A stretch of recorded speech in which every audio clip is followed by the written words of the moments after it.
कमी करा. ज्यांच्या देहांतवासाने आपण सर्व व्यतीत झालो आहोत, योगायोगाने आजचा दिवस हा त्यांचा जन्मदिवस आहे. त्यांच्या सुपुत्राच्या या जन्मदिवसाचा हा मधला आलेला असा हा हर्षशोकाच्या मिश्रणावरचा योग आणि मग त्याला सामोरं जाताना आयोजित केलेलं हे कीर्तन आहे.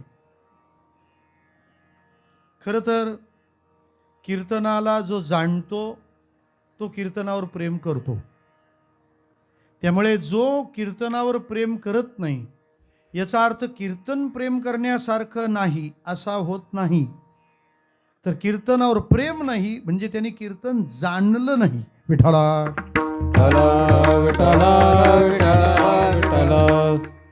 ज्याला अप्राप्त आहे त्याला आकर्षण नाही हे विशेष नाही, पण ज्याला प्राप्त आहे आणि त्याला आकर्षण नाही याचा अर्थ त्या बाबीचं त्याला ज्ञान नसावं आणि अज्ञानामध्ये चांगल्या वस्तूचा अव्हेर होणं स्वाभाविक आहे. म्हणून तर भजनांच्या गर्द्या कमी झाल्या. याला कारण भजन प्रभावी नसतं असं नाही आहे. भजनाचा प्रभाव समजून घेण्यात आम्ही निष्प्रभ आहोत. यामुळे यात नुकसान भजनाचं होत नाही, यात नुकसान आपलं होतं.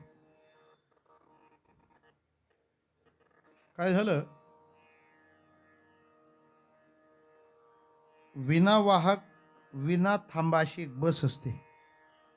म्हणजे तिला फक्त ड्रायव्हर असतो, कंडक्टर नसतो. टेस्ला भारतात आल्यावर ड्रायव्हर पण नसेल. विठ्ठला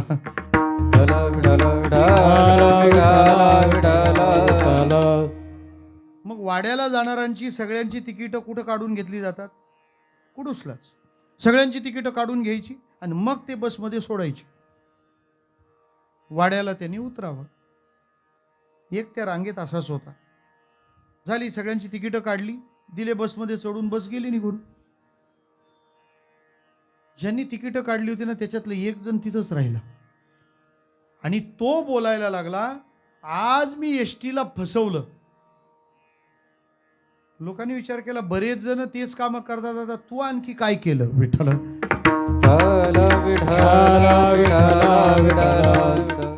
त्यासाठी बिचाऱ्यांनी काहींनी सदाव्रत घेतलंय, एसटीला न्याय मिळावा.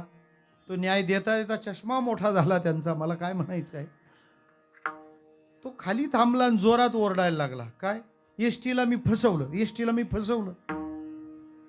लोक त्याला विचारायला लागले, तू कसं काय एसटीला फसवलं? असं काय अनुभव आहे, काय घडलं काय? तो म्हणतो, ज्यांनी तिकीटं काढली होती ते सगळे प्रवास करतायत, तू काय फसवलं? म्हणजे तू तिकीट न काढता प्रवास करतो का काय? तो म्हणतो, नाही मी तिकीट काढलं आणि प्रवास करत नाहीये. विठ्ठला फसलं कोण? एसटी. तू फसला, एसटी नाही फसली. भजनाला न जाण्याने भजन निष्प्रभ ठरत नाही, आपण निष्प्रभ ठरू. त्यामुळे कीर्तनावर प्रेम तो करतो जो कीर्तनाला जाणतो. तुम्ही जाणत नाही मग तुम्ही प्रेम करणार नाही. अहो, जे जाणत नाही ते सुद्धा प्रेम करू लागलेत. त्यामुळं त्याच्यावर प्रेम करण्यासाठी त्याला जाणणं अत्यंत आवश्यक आहे. का लागतं कीर्तन? काय गरज आहे कीर्तनाची? काय आवश्यकता आहे कीर्तनाची? तुकाराम महाराजांनी कीर्तनाचा प्रभाव आणि परिणाम सांगितला. तेने सदा चित्ता समाधान. एवढी एक गोष्ट अधोरेखित केली तरी आमचा प्रश्न सुटेल. काय मिळतं चित्ताला? समाधान. समाधान म्हणजे मज्जा असा अर्थ अजिबात होत नाही. आम्ही समाधानी आहोत, आम्ही आनंदात आहोत. तुम्ही मजेत असणं म्हणजे तुम्ही समाधानात असणं हा अर्थ नाही. समाधान या शब्दाला शास्त्राकडून समजून घ्या, म्हणजे मग कीर्तन काय करतं ते आपल्याला कळेल. कथा आटोपते ना तेव्हा बरेच जण मुलं होत नाही ते तिथं सांगतात, महाराज भागवतावरचा नारळ द्या. म्हटलं तुम्ही दुसरा महाराज बघा. विठ्ठला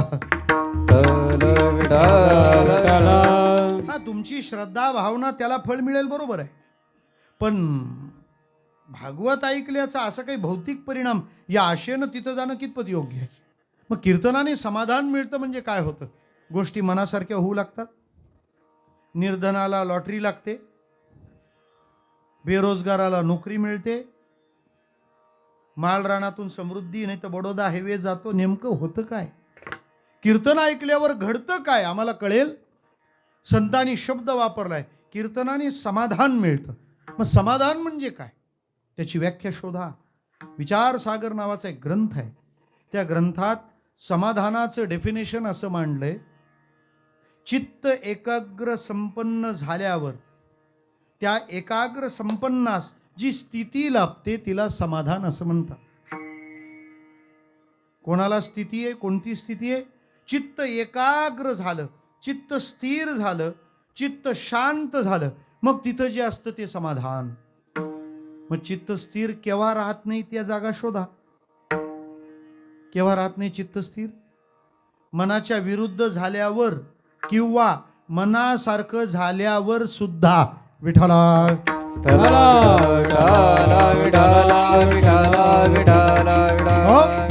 सांगा ना, चित्त केव्हा अस्थिर होतं? माणूस वायवल केव्हा होतो? पार गरिबी येते तेव्हा, किंवा अचानक पक्का पैसा येतो. हो, सासूरवाडीला डेव्हलपमेंट आली. विठ्ठला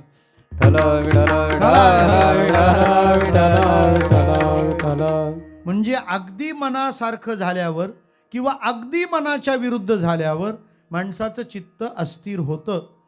आणि समाधानाची व्याख्या आहे, चित्त एकाग्र झाल्यावर जे फिलिंग असतं ते.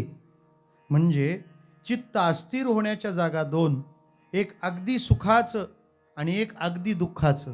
त्या दोन्हीला तोलण्याकरता त्या ताजव्याच्या मध्ये जी जागा पकडायची तिचं नाव आहे समाधान. जरा सोपं बोलू, आजच्या दिवसाला तुम्ही कीर्तनापेक्षा दुसरं काहीच चांगलं करू शकत नाही. का? ज्यांचा जन्मदिवस आहे त्यांनी या जगाचा निरोप घेतलेला आहे. म्हणजे जन्म आणि मृत्यू या दोन्हीचं आज मिलन आहे आजचा दिवस. मग जन्म ही गोष्ट आमच्याकरता सुखाची आणि मृत्यू ही गोष्ट आमच्याकरता दुःखाची. अजून सोपं सांगू, जन्म ही गोष्ट हवीशी आणि मृत्यू ही गोष्ट नकोशी. मग एक गोष्ट आहे सुखकारक आणि दुसरी आहे दुःखकारक. आणि या दोन्हीला जर आज तुम्हाला धारण करायचं आहे तर तुम्ही कशाने तरी युक्त पाहिजे. सोपं सांगू आपल्याला, पृथ्वीवर गंगा आणण्यासाठी एकाने तप केलं होतं. एकाने नाही, अनेकांनी केलं होतं. फक्त एक जण आपल्याला माहीत राहिला. कोण? राजा भगीरथ. भगीरथाने गंगा आणली, पण सुरुवात भगीरथापासून नाही, सगरपुत्र सगरापासून सुरुवात आहे. कपिलांचा शाप मिळाला आणि त्या शापामुळे ते सगरपुत्र जळून दग्ध झाले. त्यांच्या उद्धाराची सोय काय? तर गंगा जेव्हा यांच्या अस्थिला स्पर्श करेल तेव्हा हे उद्धरतील. मग तेव्हापासूनचे ते प्रयत्न असतात. हे बघा, कार्य ज्याच्या हातून सफल होतं तो एकटाच कारण असतो असं नाही. अजून सोपं सांगू तुम्हाला, साधा व्यवहार. आता गॅस आलाय त्यामुळे काळ बदलला, नाही तर पूर्वी पाऊस पडायच्या अगोदर त्या काळाला काय म्हणायचे? पाऊस पडायच्या अगोदर आगोट. आगोट एवढ्या आस्ती का सांगता विठ्ठला?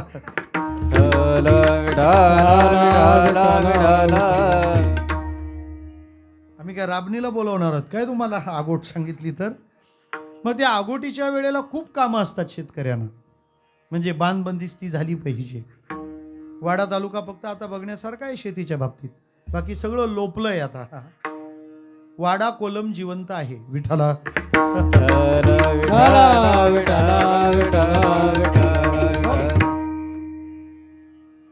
बांध बंदिस्ती असते, सगळी कामं आपण त्या काळामध्ये आणि आवरत घेतो, सगळं घेतो. आणि त्याच्यात महत्वाचं काम असतं काय? पावसाळ्यामध्ये कोरडी लाकडं भेटणार नाहीत, म्हणून 4 महिने पुरतील एवढी सरपण फाट्या. म्हटलं दडपण घेता का काय? त्याला फाट्या म्हणतात. मग ते फोडायला घेतल्यानंतर सगळे बिलगलेले असतात. एक एक जण एक एक कुऱ्हाडीचा घाव टाकतो, 5-5 मिनिटं फटके मारणं चालू असतं. असं अर्धा तास चालल्यावर तेव्हा ते लाकूड कोणाच्या तरी एका फटक्यात 2 तुकडे होतात. मग ज्याच्या फटक्यात 2 तुकडे झाले ते लाकूड त्यानेच चिरलं असा अर्थ होतो का? नाही. अरे तुझ्या फटक्याने 2 तुकडे झाले असतील, पण इथपर्यंतचा प्रवास करायला बऱ्याच जणांनी फटके टाकले. एखाद्या परिवाराला, एखाद्या गावाला संपन्नता येते, ते शिखरावर जातं, तेव्हा ते एखाद्या व्यक्तीचं नाही, सुरुवात फार आधी कुठंतरी झालेली असते. इवलेसे रोप लाविले द्वारे, त्याचा वेलू गेला गगनावरी. तुकोबारे कळस झालेत, पण सुरुवात ज्ञानदेवे रचिला पाया ज्ञानदेवे रचिला पाया ज्ञानदेवे रचिला पाया ज्ञानदेवे रचिला उभारिले देवालया उभारिले देवालया उभारिले देवालया उभारिले देवालया उभारिले देवालया उभारिले देवालया ज्ञानदेवे रचिला पाया उभारिले देवालया उभारिले देवालया उभारिले देवालया ज्ञानदेवे रचिला पाया उभारिले देवालया उभारिले देवालया उभारिले देवालया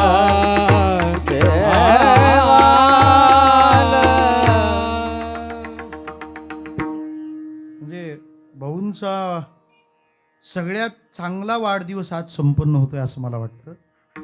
सगळ्या महाराष्ट्रातली सगळ्यात समृद्ध आणि श्रीमंत गंधर्व सभा. हे मेणे सर धन्यवाद आहेत, कारण ह्या गोष्टीतली श्रीमंती, या गोष्टीतलं ऐश्वर्य हे आपण जपलं पाहिजे आणि वाढवलं पाहिजे. इतकी सुंदर ध्वनिवर्धक व्यवस्था तुम्ही आणली. मला वाटतं कीर्तन नाही, ही मैफिल आहे. विठाला विठाला विठाला विठाला त्याचं कारण असं आहे ना मेणे सर, सध्या आम्हाला बुवा लोकांना काहीही चालतं, त्यामुळे घोळ झालेत सगळे. त्याचं कारण संयोजनात दारिद्र्याचा प्रवेश झाला ना की चवीचे खाणारी इकडं तिकडं पळतायत. मला असं वाटतं वारकऱ्यांनी ती जुनी चव, ती टेस्ट परत आणली पाहिजे, नाही तर पंक्तीत एक राहायचा नाही. विठाला आणि सध्या चरत्या परत्या खानावळी खूप उघडल्या गेल्या जिकडे तिकडे. त्याच्यामुळे रामकृष्णारी म्हणणारे उरतात का नाही हा प्रश्न आहे पुढे. आता का आपल्याला आहे तसं ढकलायची सवय. मग ते इकडून तिकडून जाऊन आले होते, म्हणतात तिथं काय भारी मॅनेजमेंट आहे, तुझं मॅनेजमेंटल झालंय का? विठाला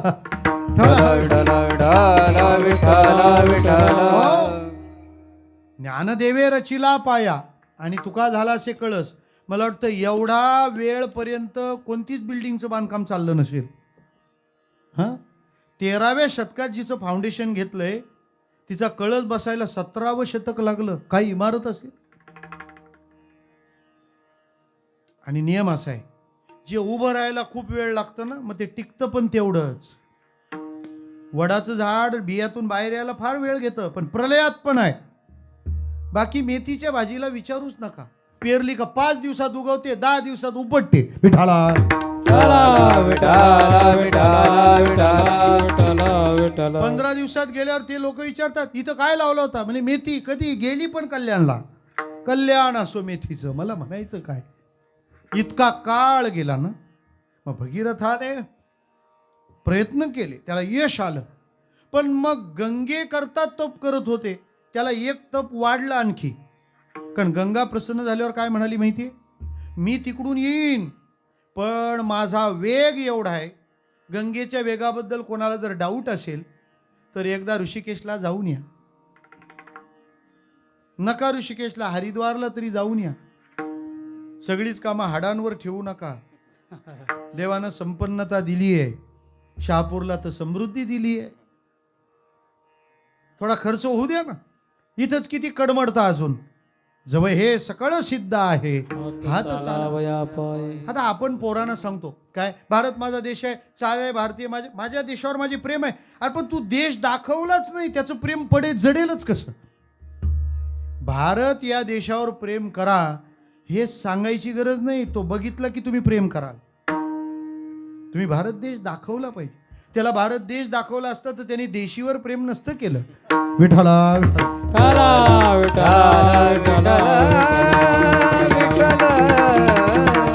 हा काय हरिद्वारचं गंगा मैयाचं रूप आहे महाराज. हरिद्वारची गंगा पाहिल्यावर कळतं खरी सुंदरता पवित्रच असते. इतकं गोड मधुर नयन रम्य सुखद स्वरूप आहे. मला वाटतं तिच्यात बुडी मारणं हे जगातलं सगळ्यात फास्ट रिफ्रेशमेंट आहे. एकाच सेकंदात 440 वोल्ट एवढं गार पाणी राहतं. तुमचा सगळा थकवा निघून जातो. ती गंगा म्हणाली मी आली एवढ्या वेगात तर पाताळात जाईन, मला धारण करणार कोणतरी पाहिजे. म्हणे मग कोण धारण करेल? ज्ञानाची गंगा धारण करायला मस्तक आदिनाथाचं लागतं, कारण तो सगळ्या सिद्धांचा गुरु आहे ना. महादेवाची प्रार्थना केली की गंगा माता येतीये, तिला तुम्ही जटेत धारण करा. मग ब्रह्मगिरीवर त्र्यंबक राजाने तिला जटेवर धारण केली आणि गौतमांच्या निमित्ताने बाहेर आणली. माझं उदाहरण मी का मांडले हे समजून घ्या. जर तुम्हाला गंगा धारण करायची असेल तर तुम्हाला महादेवाच्या जटा लागतील, कारण ते धारण करण्याची ताकद अन्य कोणातच नाही. आयुष्यामध्ये सुख आणि दुःख हे लपंडावासारखे आहेत. एक येतं, एक दिसतं तर दुसरं दिसत नाही. एक येतं कधी तर कळत नाही, दुसरं जातं कधी ते समजत नाही. याना धारण करायला तुम्हाला कीर्तनाचाच महादेव लागेल, त्याशिवाय तुम्ही त्याला धारण करू शकणार नाहीत. आणि त्याला सामोरं जाण्याला दुसरा पर्याय नाही. म्हणजे त्याला सामोरं जायचं आहे तर कोणती तरी ऊर्जा, शक्ती, विशेषता, योग्यता लागतेच ना. फणस खायला कोणाला आवडत नाही? सगळ्यांना आवडतो. आणि कापायला कोणाला आवडतो? फणस कापायला सांगितलं तर ते कापायला लागतात. विठ्ठला कारण फणस कापायला जातच नाही कोणी, कारण चिकटणे हा शब्द त्याच्या चिकामुळे जन्माला आला. चिकटणे. मग ते फणस कापणारे फार हुशार राहतात. ते तसा फणसाला हात लावत नाही. काय करतात? हाताला तेल लावून मगच जायचं. का? तेल लावल्यानं काय होतं? एकदा हाताला तेल लावलं, सगळा फणस जरी सोलला तरी तुमच्या हाताला तो चिकटणार नाही. तो चिकटणार नाही.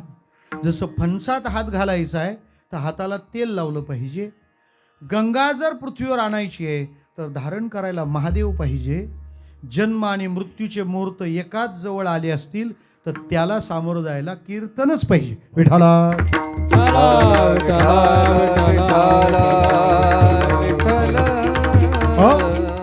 या कीर्तनाची त्याकरता योजना असावी. अभंग जगद्गुरु तुकाराम महाराजांचा आहे.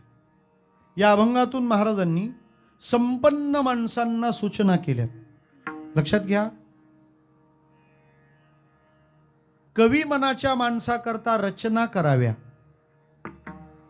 दुबळ्या आणि रंकाकरता याचना कराव्यात, पण संपन्नाकरता सूचना कराव्या. ध्यानात राहील, जो कवी मनाचा आहे त्याच्याकरता रचना.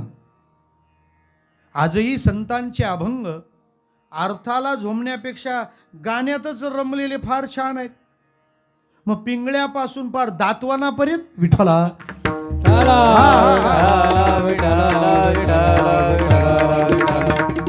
हो, भिवंडीला थोर संत झाले, संत माऊली शांताराम भाऊ जयवंत.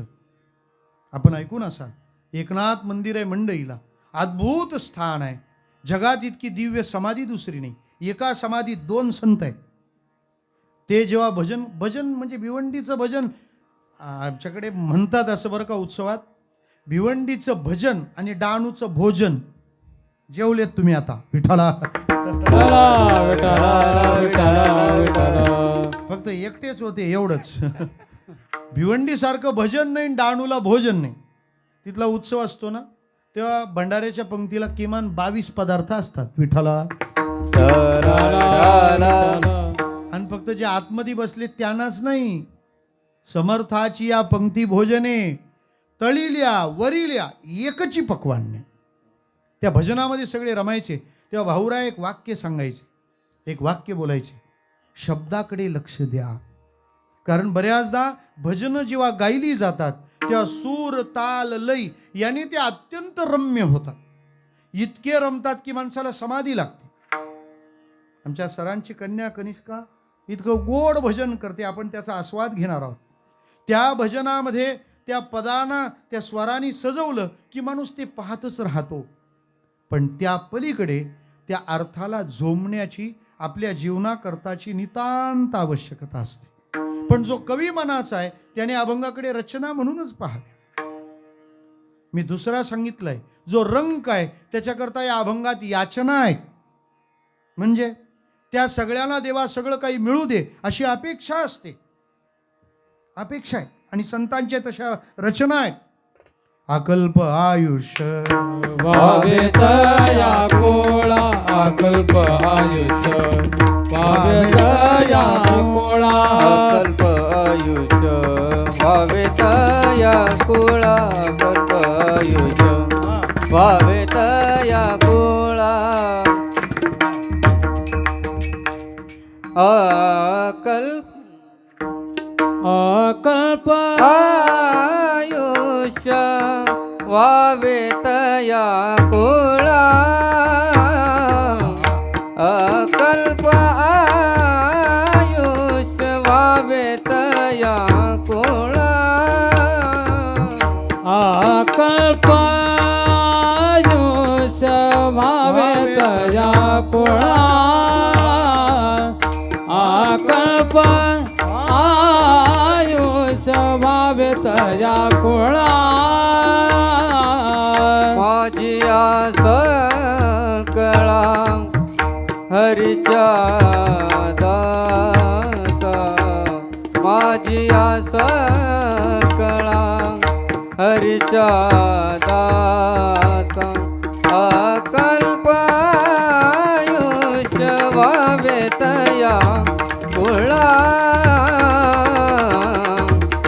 अकल्प आयुष्य व्हावे तया कुळा माझी आस कळा हरीच्या दासा माझी आस कळा हरीच्या दासा अकल्प आयुष्य व्हावे तया कोळा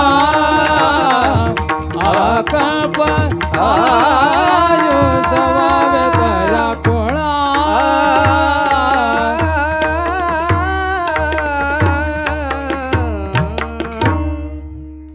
पोष्टे भाऊंना ही श्रद्धांजली आहे, त्यांचा जन्मदिवस आहे आज. अकल्प आयुष्य व्हावे तया कुळा. जरा सोपं बोलू. लता दिदी किंवा आशाजींनी पांडुरंग कांती गायलं ना, ही रचना म्हणूनच लोक त्यात रमलेत. त्या पदाचा अर्थ गेलेच नाही तिथपर्यंत.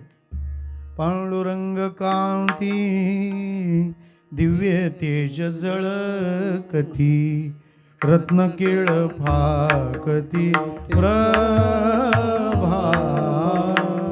रचना आहे.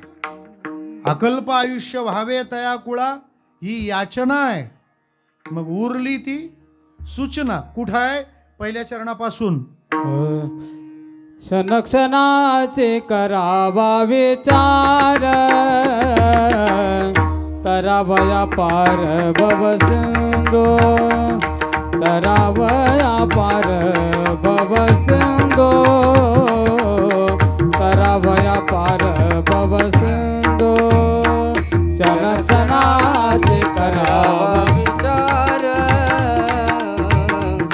वया पार भवसिंधू करावया पार भवसिंधू करावया पार भवसिंधू क्षण क्षणाची करावा विचार क्षणाची करावा विचार क्षणाची करावा विचार क्षणाची करावा विचार क्षण क्षणाची करावा विचार करावया पार भवसिंधू नाशिवंत देह जाणार सकळ नाशिवंत देह जाणार सकळ क्षणाचे करावा विचार करावया पार भव सिंधू नाशिवंत देह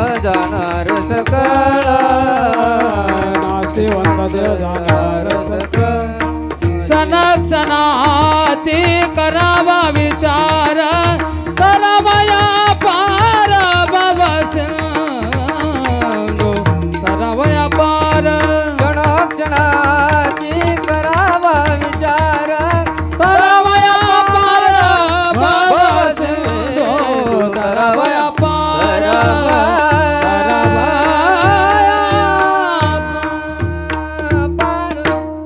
त्याच क्षणाला विचार करावा लागतो. क्षणक्षणा हाची करावा विचार ही सूचना आहे. ते म्हणाल तुम्ही रचना कशावरून म्हटले, कारण ती पद गेय होती, गाण्यासारखी होती. तुम्ही याचना का म्हटलं, कारण त्याच्यात मागणी होती. मग तुम्ही सूचना का म्हणता, कारण या अभंगात सूचनावाचक एक मोठा शब्द लावलाय महाराजांनी, सावधान. लोकांना वाटतं ते फक्त मंगलाष्टकात असतं, विठ्ठला विठ्ठला विठ्ठला. सावधान शब्द मंगलाष्टका व्यतिरिक्त आणखी कुठं असतो? तुमच्याकडे मोठ्या हाय व्होल्टेजच्या लाईनी नाही गेले का? हा, तिथे लिहिलेलं असतं 440 विठ्ठला विठ्ठला विठ्ठला विठ्ठला. सावधान म्हणजे काळजी घ्या. आणि ती सूचना महाराजांनी संपन्नाला केलेली आहे. कारण जो आपत्तीत आहे त्याला अजून उभंच राहायचं आहे, पण जो उभं राहिलं त्याला केलेल्या सूचना अधिक आहेत. महाराज म्हणतात की मी सूचना करतोय आपल्याला, का? त्यांना पुढचा धोका कळलेला आहे, पुढच्या अडचणी कळलेल्या आहेत. काय सूचना केली आहे? महाराज म्हणालेत आम्हाला की तुम्ही प्रत्येक क्षणाला मी भवसागर कसा तरेन हा विचार करा. एक. दुसरी सूचना, संत समागमामध्ये आवड धारण करून परमार्थात त्वरा करा.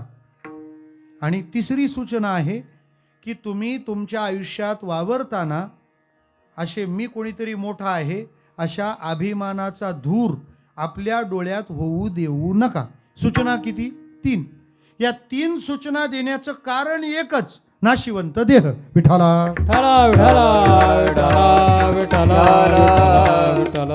म्हणजे एवढं फिरवलं पण सूत्र मात्र एकच ठेवलं. काही पदांमध्ये ताकद असते, सगळ्यांना पुरून उरते, बरोबर. इथून तिथपर्यंत भारत लागतो, त्याची बाउंड्री आखता येते. तिथून पुढं पाकिस्तान लागतो, तिथून पुढं अफगाणिस्तान लागतो, त्याची ती बाउंड्री आहे. आता बाउंड्रीसाठी सगळे आपल्या बाउंड्रीच्या आत आहे. त्याच्यामुळे भगव्या शाली लावून स्वागत केलंय विठ्ठला.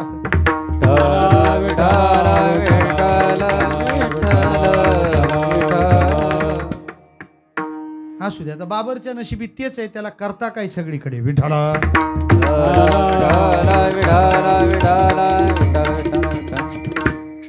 जमिनीचा नकाशा आहे, पण कोणी असं म्हणतं काय हे चिंचघरचं आकाश आहे आणि तिथून पुढे डोंगच त्याचा आकाश आहे.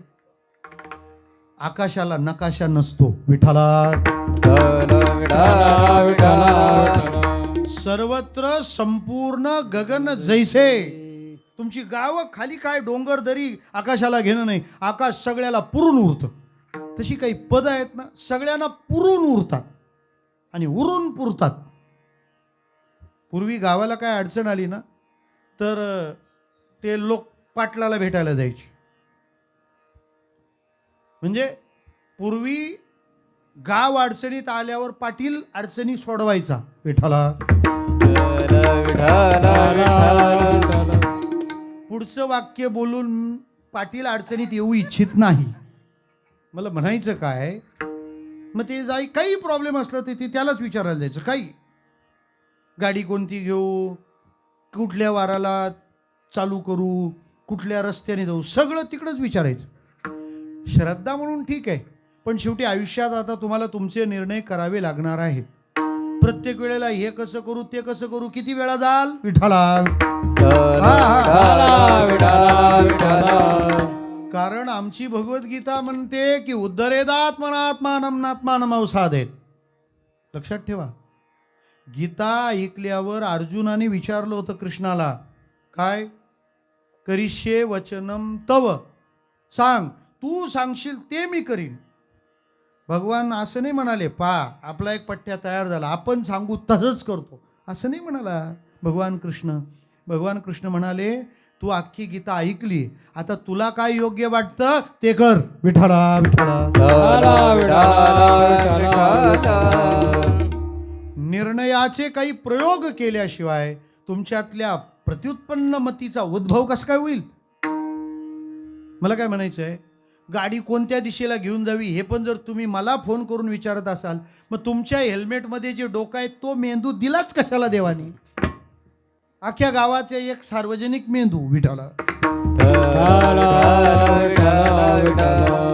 हा तुमचं डोंगच ते कुठं, आमचं सरळांबे आश्रम कुठं, किती किलोमीटरचा प्रवास करतात लोक. विठ्ठला. आपुली आपण करा करा सोडवण. निर्णय तुमचे तुम्हाला घ्यायचे आहेत, पण पूर्वीची पद्धत. तो त्या पाटलाकडे गेला आणि त्या पाटला सांगितलं, पाटील फारच अडचण आहे. म्हणे काय झालं? अहो म्हणे खिडकीतून एवढा वारा येतो का त्या देवाच्या पुढचा दिवाच विसतो. पाटील म्हणजे दिव्याला काय झालं? म्हणे ट्रॅफिक. विठ्ठला.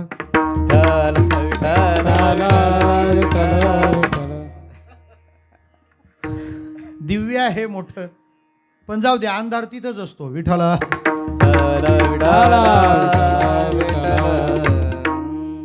तो वारा येतो आणि दिवा विसतो. ठीक आहे, तुम्ही कुठून आले? म्हणे वाड्याहून आलो. बर, त्याला उत्तर देणार पाटील. एवढ्यात दुसरं एकाला तो पाटील माझं म्हणणं ऐका. आता कोण काय बोललंय, आपण मध्ये कसं घुसावं हा भान तिथं हा प्रकारच नसतो. तो म्हणाला, पाटील फार अडचण आहे. म्हणे काय? धान्य भरायला घेतलंय, ती गोण फाटली, सगळं धान्य बाहेर येतं. त्याला उत्तर देणार एवढ्यात तिसरा आला. तो म्हणाला, पाटील माझी एक अडचण आहे हो. म्हणे काय झालं? अहो विहिरीला पाणी आहे पण शेतात पाणी फिरतच नाही. त्याला उत्तर देणार एवढ्यात चौथा आला. ते म्हणले, एवढे पटापट कसे काय आले? 8:30 झालेत. विठ्ठला.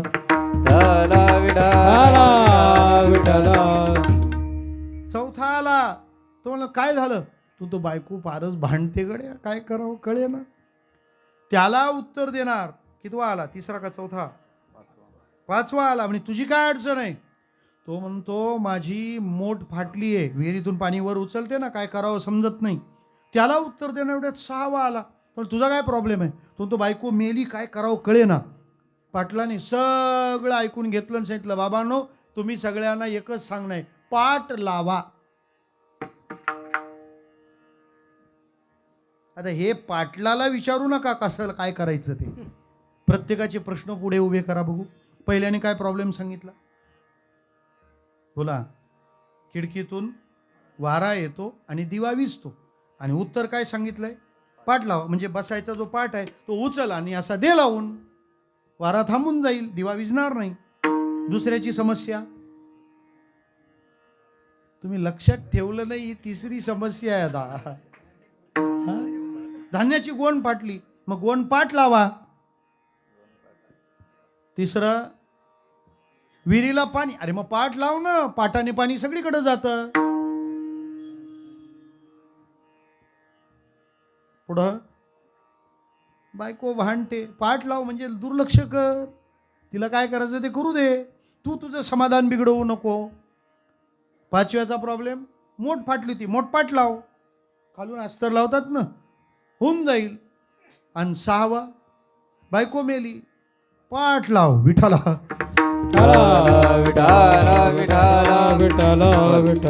एक पाठ लावा. त्या पदाने 6 जणांची व्यवस्था केली. एक नाशिवंत देह जाणार सकळ हे पद आहे, त्याने तिन्ही चरणाला समर्थपणे न्याय दिलाय. पहा, पण तेवढा विचार केला तरी खूप विस्तार आहे.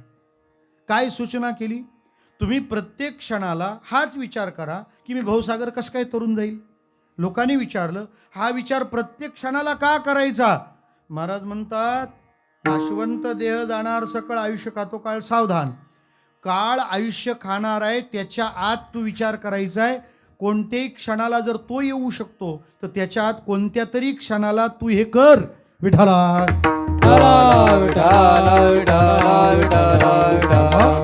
काय सांगणं आहे महाराजांचं? तो कोणत्याही क्षणाला येतो, म्हणून तू कोणत्या तरी क्षणाला काम कर. म्हणजे कोणत्या तरी क्षणाला काम कर, कारण देह नाशवान आहे आणि तो जाणार आहे. पुढे जी पदाची रचना केली की संत समागमात आवड धारण कर, तातडी कर परमार्थाची. मग तुम्ही आम्हाला परमार्थ करायला लावता, तातडी करायला लावता, का करायला लावता? आम्ही दुसऱ्या विषयात तातडी करतो. महाराज म्हणतात तू देह आणि देह संबंधी जे विषय आहेत त्याच्यात बरोबर तातडी करतो ना, त्याच्यात बरोबर घाई करतो. पण ज्याच्यात घाई करतो तो देह नाशवान आहे, म्हणून सावधान. शेवटी काय म्हटलं होतं की बा तुझ्याकडं जे आहे त्याचा फार तोरा मिरू नको लोकांमध्ये. त्याचं कारण आहे तोरा याचा मिरू नको, कारण जाणार सकळ म्हणून सावधान. विठाला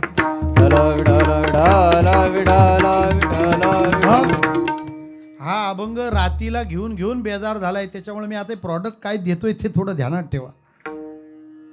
सावधान शब्द या अभंगाचं सूत्र आहे आणि ते प्रत्येक ठिकाणी लावायचं. मी तुम्हाला अजून आत घेऊन चलतो, अजून डीपमध्ये घेऊन जातो. कुठे? ऐका. प्रत्येक क्षणाला विचार का, ते द्रुपदाचे वाटे करून टाकू आपण. ज्याची त्याला खासरं दिलेली बरी, म्हणजे नंतर भानगडी नको. तू मधलं लाव, तो ते वरचं लावील आणि हा खालचं लावील. नाशवंत देह जाणार सकळ आयुष्य खातो काळ सावधान. या एका ओळीचे 3 तुकडे करता येतात. नाशवंत देह जाणार सकळ आणि आयुष्य खातो काळ. सावधानला सगळीकडे बॅटिंग. विठ्ठला विठ्ठला विठ्ठला विठ्ठला विठ्ठला. वाचतो ना सगळ्यात फिल्डिंगला पण काय म्हणतात त्याला? राठ्या. राठ्या. विठ्ठला मग आता काय करायचं माहिती? एक अख्खं चरण उचलायचं, ते एका चरणाचे 3 तुकडे केलेत, त्याच्यातला एक तुकडा उचलायचा आणि तो सावधान त्याच्या पुढे लावायचा. कराल एवढं काम?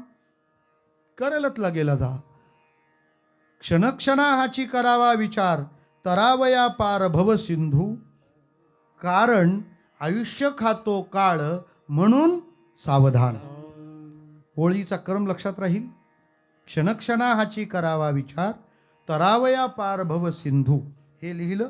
त्याच्या पुढे लिहिला काय कारण? कारण आयुष्य खातो काळ.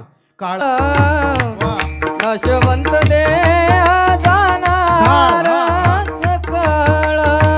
नाशवंत देह जाणार सकळ.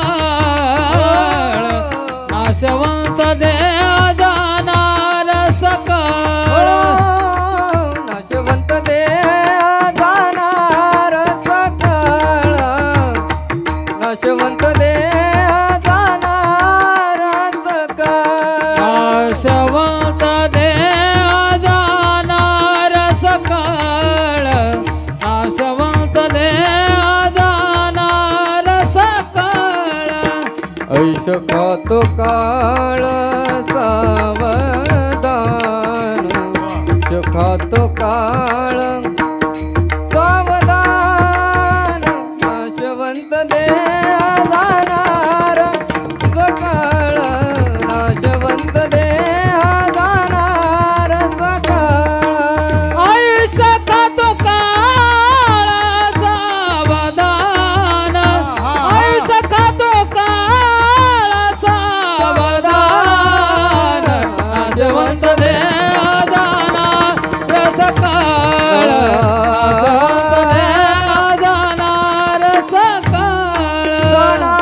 नाशवंत देह जाणार सकळ. आयुष्य खातो काळ सावधान.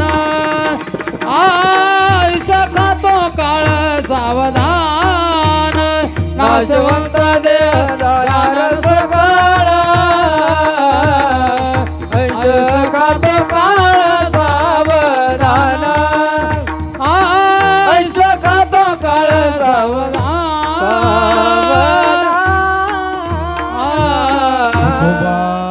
कुमाई जय जय काळी विठोबार. जय जय विठोबार कुमाई. जय जय विठोबा. जय जय विठोबार कुमार. जय जय विठोबार हरि जय जय विठोबार कुमार. कुमार. जय जय विठोबार विठोबार कुमार जय जय विठोबार हरी कुमार जय विठोबार कुमार गोपार कुमार गोपार कुमार